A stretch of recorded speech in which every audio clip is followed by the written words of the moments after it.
जी नमस्कार दोस्तों, बहुत बहुत स्वागत करता हूं आज अपने YouTube चैनल पे।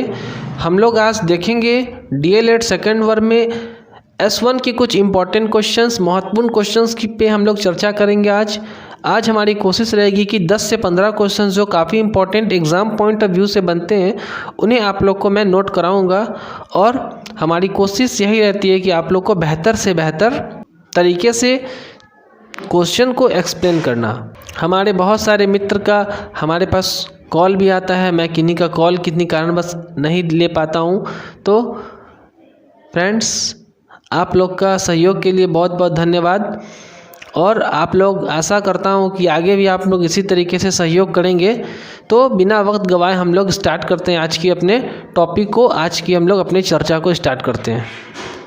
देखिए, यूनिट 1 में हमारा जो है S1 की, उसकी कुछ इम्पॉर्टेंट टॉपिक और क्वेश्चंस की बात करेंगे जो कि एग्ज़ाम पॉइंट ऑफ व्यू से काफ़ी इम्पॉर्टेंट रहने वाला है।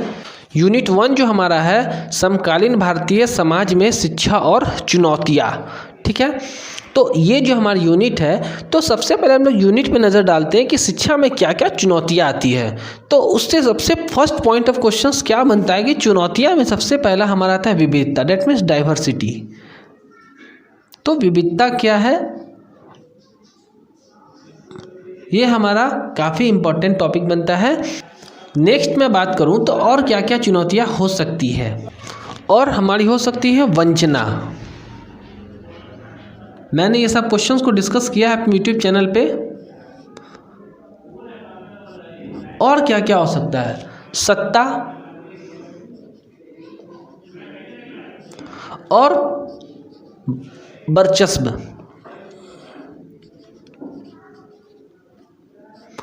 तो ये सब क्या हो सकता है, हमारे लिए चुनौती का कारण हो सकता है। विविधता की यदि मैं बात करूं तो हमारा देश जो है वो बहुत सारे जाति, रंग, रूप से इंक्लूडेड है। बहुत सारे हमारे देश में अलग अलग कुछ, अगर मैं चल जाऊं नॉर्थ साइड में तो खान पान, रहन सहन, वेशभूषा अलग है, साउथ साइड में अलग है। तो इन सारी विविधताओं का हमारा देश होते हुए भी क्या हमारे देश में एकता है। ठीक है, तो इन सारे बातों पे चर्चा हमने प्रीवियसली क्लास में किया है। आज तो बस हम लोग कुछ इंपॉर्टेंट क्वेश्चंस को देख रहे हैं और इम्पॉर्टेंट टॉपिक पे देख रहे हैं जो कि एग्जाम पॉइंट ऑफ व्यू से इम्पॉर्टेंट है। वंचना की बारे में हम लोग बातचीत की थी कि कोई बालक यदि समाज में रह के अपने आवश्यकताओं की जरूरी की जो चीज़ है उससे वंचित रह सकता है, उन्हें रोटी कपड़ा मकान से वंचित रह सकता है, शिक्षा से वंचित रहता है, स्वास्थ्य से वंचित रहता है, उसे हम लोग वंचना कहते हैं, जो कि एक हमारे समाज में चुनौतियाँ हैं। सत्ता की मैंने बात किया, बहुत तरह टाइप के सच्चा होते हैं। अगर अभी कुछ देश में IAS के प्रमुखता के सत्ता है, तो उन सब देश में क्या होता है, शिक्षा के लिए चुनौतियाँ होती है कि उन सब देश में महिला शिक्षा पर प्रतिबंध है। ठीक है, वर्चस्व की मैं बात करूं तो वर्चस्व पे भी हमारा वीडियो लेक्चर है, आप देख सकते हैं अपने YouTube पे सर्च करके, निखिल चंचल सर्च करेंगे तो आपके प्रॉपर प्लेलिस्ट निकल जाएंगे। आप वीडियोज़ में भी है और प्लेलिस्ट में जाके भी देख सकते हैं। DLED सेकेंड ईयर के नाम से फोल्डर है, उस पर आप लोग देख सकते हैं। मैंने ये सारे टॉपिक को करवा रखा है। वर्चस्व में मैंने ये बताया था कि अगर कोई हमारे समाज में कोई ऐसा व्यक्ति है जो अपने पैसे के बल पे, अपने ताकत के बल पे अपना सत्ता में रहना चाहता है, अपना धाक जमाता है, तो ये हमारा वर्चस्व का पार्ट है। तो यूनिट 1 में ये 4 टॉपिक काफ़ी इंपॉर्टेंट बनते हैं एग्जाम पॉइंट ऑफ व्यू से। बढ़ते हैं आगे। यूनिट 2 की मैं यदि बात करूँ तो यूनिट 2 में हमारा है शिक्षा में कुछ समकालीन मुद्दे। समकालीन मुद्दे में सबसे पहला और इम्पोर्टेंट क्वेश्चन ये बनता है वैश्वीकरण, डेट मीन्स ग्लोबलाइजेशन।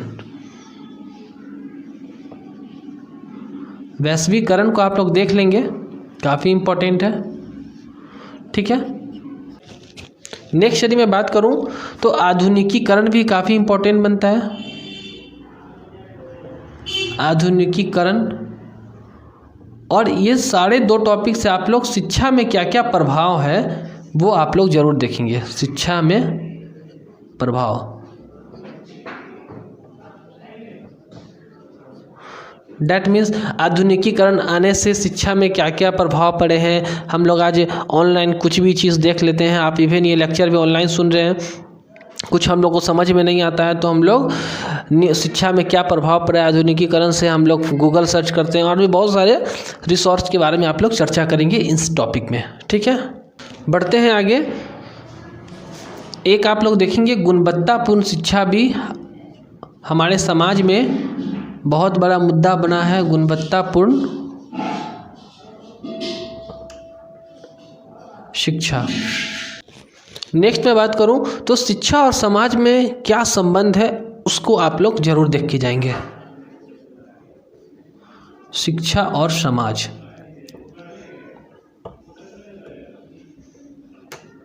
ठीक है। यूनिट सेकेंड से हमारा कुछ इंपॉर्टेंट टॉपिक ये है। बात करते हैं यूनिट थर्ड की।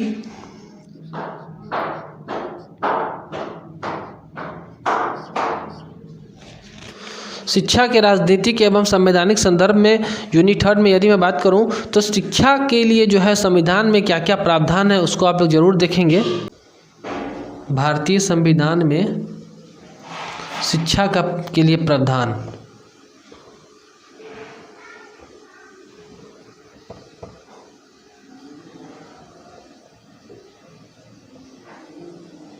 ठीक है। हमारे संविधान में आर्टिकल 21A है जिसमें 6 से 14 वर्ष को बच्चों को निःशुल्क एवं अनिवार्य शिक्षा का बातचीत किया गया है। मिड डे मील की व्यवस्था है शिक्षा के लिए। हमारे संविधान में ST SC के लिए अनिवार्य शिक्षा, ST SC के लिए स्पेशल एजुकेशन है, मुफ्त शिक्षा है। बहुत सारे तमाम तरीके का चर्चा हमने ये भी क्वेश्चंस को अपने चैनल पे डिस्कस किया है। हमारे चैनल पे बहुत सारे जो इम्पोर्टेंट क्वेश्चन है वो डिस्कस है, आप प्रॉपर प्लेलिस्ट में जाके देख सकते हैं। नेक्स्ट यदि मैं बात करूं तो निःशुल्क एवं अनिवार्य शिक्षा 2009 को आप लोग जरूर देखेंगे। RT 2009 निःशुल्क एवं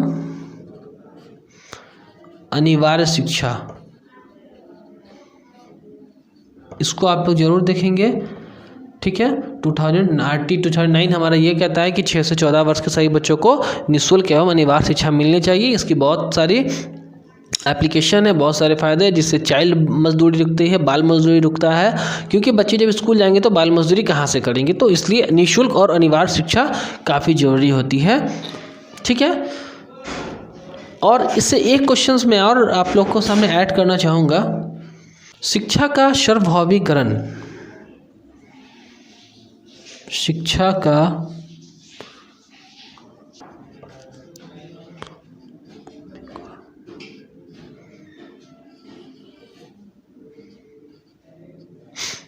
ठीक है, ये हमारे कुछ इंपॉर्टेंट टॉपिक यूनिट थर्ड की। और आप बढ़ते आगे, बातचीत करते हैं यूनिट फोर्थ की। यूनिट 4 में हमारा है शिक्षा से अपेक्षाएं। तो शिक्षा से हमें क्या क्या अपेक्षाएं हो सकती है, तो सबसे इम्पॉर्टेंट और बेहद इम्पॉर्टेंट क्वेश्चन ये बनता है कि शिक्षा में नवाचार, ठीक है, कि शिक्षा में नया नया क्या क्या टेक्निक यूज हो सकता है। तो सबसे इम्पॉर्टेंट इसमें क्वेश्चन बनता है यूनिट 4 में शिक्षा में नवाचार,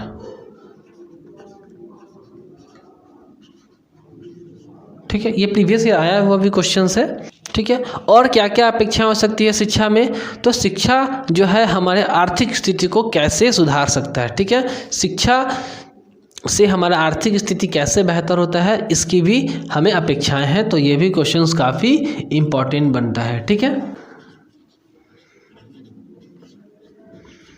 आर्थिक विकास और शिक्षा में संबंध,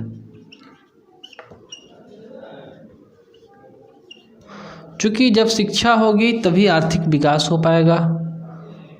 ये दोनों एक दूसरे से क्या है, संबंधित है। तो ये क्वेश्चंस भी काफ़ी इम्पोर्टेंट बनती है। और क्या अपेक्षाएं हैं हमें, शिक्षा जो है कैसे समाज में परिवर्तन ला सकता है, ठीक है। शिक्षा और समाज में परिवर्तन, शिक्षा समाज में परिवर्तन, ठीक है। तो ये 3 क्वेश्चंस हमारे यूनिट 4 से जो काफ़ी इंपॉर्टेंट बनती है, आप लोग इनको जरूर से जरूर पढ़ के जाइएगा एग्जाम में। नेक्स्ट हम लोग बात करते हैं यूनिट 5 की। यूनिट 5 जो हमारा है विद्यालय और शिक्षा नीतियाँ। शिक्षा नीतियाँ मतलब एजुकेशन पॉलिसीज़ की इसमें बात होंगी। एजुकेशन पॉलिसी में सबसे इम्पॉर्टेंट क्वेश्चन ये बनता है कि अभी के जो एजुकेशंस है उसमें क्या क्या पॉलिसीज़ है। डैट मीन्स हम लोग देखते हैं कि हमारे स्कूल में कुछ बेंच है, कुछ डेस्क है, ठीक है। स्टूडेंट और टीचर रेशियो की हम लोग इसमें बातचीत कर सकते हैं। तो मोटा मोटी मैं बातचीत करूं, शिक्षा का अधिकार 2009 में विद्यालय भवन के लिए प्रावधान।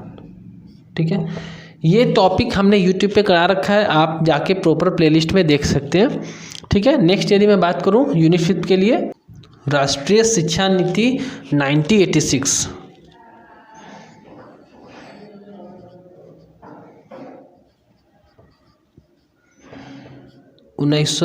ये भी काफ़ी इंपॉर्टेंट क्वेश्चन है, ये भी एक नीतियाँ हैं। ठीक है, और एक नीतियाँ क्या हो सकती है, 2 इंपॉर्टेंट और नीतियाँ हैं, NCF 2005 और BCF 2008। ठीक है, ये हमारा कुछ नीतियाँ हैं जो कि आपके एग्ज़ाम के लिए काफ़ी इम्पोर्टेंट है। तो फ्रेंड्स बताइए, आई होप आपको वीडियो अच्छा लगा होगा। चैनल को सब्सक्राइब कीजिए, वीडियो को लाइक कीजिए। थैंक यू, और अपने दोस्तों से ये सारे इंपॉर्टेंट क्वेश्चन ज़रूर शेयर कीजिए।